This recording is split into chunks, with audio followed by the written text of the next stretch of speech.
उसको वेरीफाई जो कर रहा है ना, वो सहारा इंडिया का स्टाफ ही कर रहा है ना। कमांड ऑफिस या रीजन में जो बनाई गई व्यवस्था, सहारा के द्वारा ही उसको वेरीफाई किया जा रहा है। 30 दिन का समय किस लिए दिया गया सहारा इंडिया को कि आप जमाकर्ता की पुष्टि कीजिए कि ये आपका जमाकर्ता है या नहीं। भाई सहारा इंडिया ही तो सीआरसी वालों को देता होगा कि डाटा इनका हमारे पास नहीं है। आप लोग कब तक बेवकूफ़ बनाएंगे जमाकर्ता को। इन साथियों, कैसे हैं आप सब? उम्मीद है सब अच्छे होंगे। आज की ये वीडियो डिफिशिएंसी मैसेज जो हम लोगों के पास आ रहा है, इसमें किसकी कितनी गलती है, आज उसी पर चर्चा परिचर्चा होगी। और सबसे पहले तो मैं इसका दोष सारा का सारा सहारा इंडिया पर लादना चाहूँगा। अब जो सहारा के अपोजिट या सहारा के भक्त हैं उनको ये बुरा लगेगा, लेकिन भाई मैं आपको बता दूं, मैं भी सहारा इंडिया का भक्ति हूँ एक तरह से, क्योंकि मैं भी चाहता हूँ कि सहारा इंडिया फिर से फले फूले और हम लोगों का जो रोजगार है वो फिर नए तरीके से सुचारू रूप से चल सके। लेकिन सहारा इंडिया की कुछ करतूतें ऐसी हैं जो हमको बोलना हमारी मजबूरी बन रही है। सबसे पहली करतूत मैं आपको ये बताऊं कि मैंने 10,000 रुपये 2014 या 15 में स्टार 2 की स्कीम में निवेश किया। 2015 में मैंने निवेश किया 10,000 रुपये। मैं एक डिपॉजिटर हूँ, मान लीजिए मैंने 10,000 रुपये सहारा इंडिया की स्कीम में निवेश किया।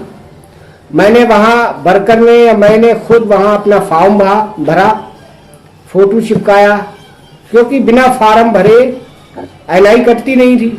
भाई मैं स्टाफ रह चुका हूँ, मैं खुद नहीं काटता था एनआई जब तक फार्म कंप्लीट नहीं होता था। एक एक पॉइंट उसका कंप्लीट जब तक नहीं होता था तब तक हम लोग उस फार्म को फिलअप नहीं की करते थे कंप्यूटर के अंदर। और अगर कुछ कमी छोड़ दी, वर्कर दे के चला गया, तो हम उसको बाउंड उसका नहीं देते थे जब तक वो फार्म कंप्लीट नहीं करा लेते थे। ये नियम था हमारे ऑफिसों का।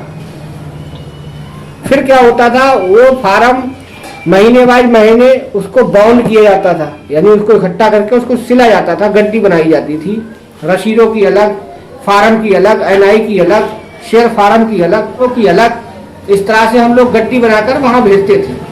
वो गड्डी जाती थी सेक्टर ऑफिस, सेक्टर ऑफिस वाले उसको चेक करते थे, एसएम साहब और वहाँ का जो स्टाफ होता था। फिर रीजन से हमारे यहाँ एक ऑडिटर साहब आते थे, वो या तो सेक्टर में बैठ के चेक करते थे या हमारी ब्रांच पे चेक करते थे। चेक करने के बाद हम उसको सेक्टर भेजते थे, सेक्टर से वो रीजन जाता था, रीजन स्तर पे चेक होता था। फिर वो मंथली वाइज वहाँ रीजन वाले उसको भेजते थे जोन, जोन से जाता था कमांड। अब मैं उन लोगों से ये सवाल पूछना चाह रहा हूँ जो कह रहे हैं कि सहारा की गलती नहीं है। जब हम अब से 6 साल पहले फार्म भर चुके, शेयर फार्म या मास्टर फार्म जो भी है, हमने भरा, कंपनी ने उसको ज़्यादा से ज़्यादा रिकॉर्ड ऑफिस में ज़्यादा से ज़्यादा अगर रहता था तो 1 साल तक का, ज़्यादा से ज़्यादा, इतना रहता नहीं था, लेकिन अगर रह गया तो ज़्यादा से ज़्यादा 1 साल, उससे ज़्यादा नहीं रहता था। अब वो पहुंचा जोन ऑफिस, जोन से पहुंचा कमांड। तो ये गलती किसकी है कि उस फार्म को स्कैन कौन करेगा? कमांड ऑफिस वाले करेंगे ना। तो फिर ये मैसेज उस जमाकर्ता के पास क्यों आया कि आपका मास्टर फार्म उपलब्ध नहीं है, आपका मास्टर फार्म उपलब्ध नहीं है? ये मैसेज क्यों आया जमाकर्ता के पास?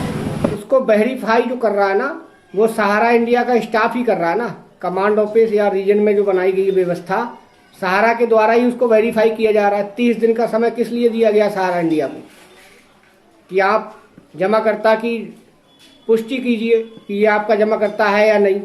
भाई सहारा इंडिया ही तो सीआरसी वालों को देता होगा कि डाटा इनका हमारे पास नहीं है।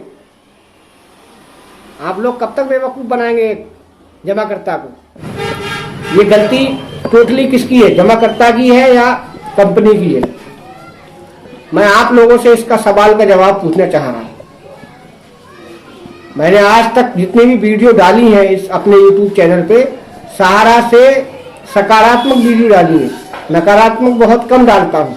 जो मुझे लगता है कि हाँ ये गलत है, उस ये वीडियो बनाना मेरा मकसद बन गया, क्योंकि मेरे भी डिपॉजिटर हैं जो, उनके पास भी यही मैसेज आया है कि हमारा आप या तो सोसाइटी के सदस्य नहीं है, अगर सदस्य हैं तो आपका मास्टर फार्म अपलोड नहीं है। अब वो सीधे हमसे कह रहा कि आपने हमारा फॉर्म नहीं भरा क्या, या आपने हमारा फर्जी फॉर्म भर दिया है, और मैनेजरों के ऊपर इसकी गाज गिरने वाली है और गिर रही है। FIR होने लगी हैं। एक केस अभी पटना में हो गया है ऐसा, एक मैनेजर पर FIR हुई लेकिन बेल में लगी पटना हाई कोर्ट से।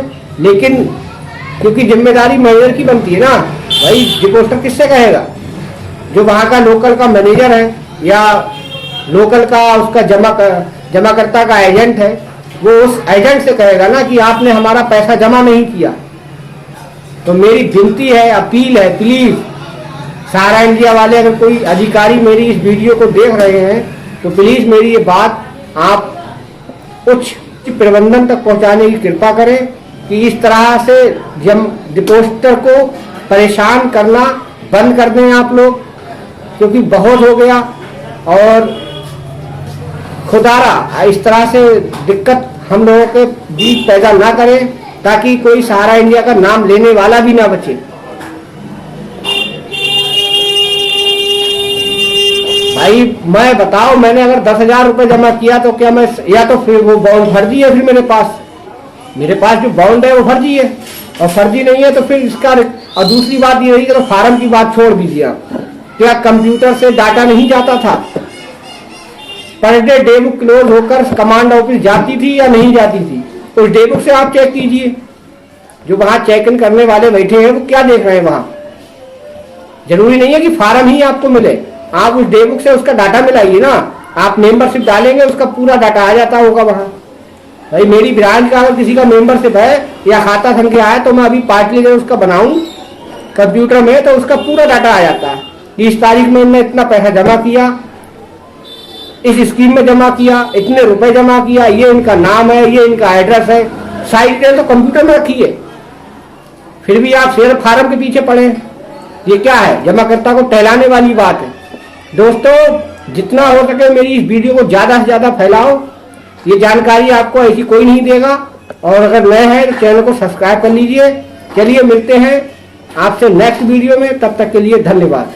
जय हिंद।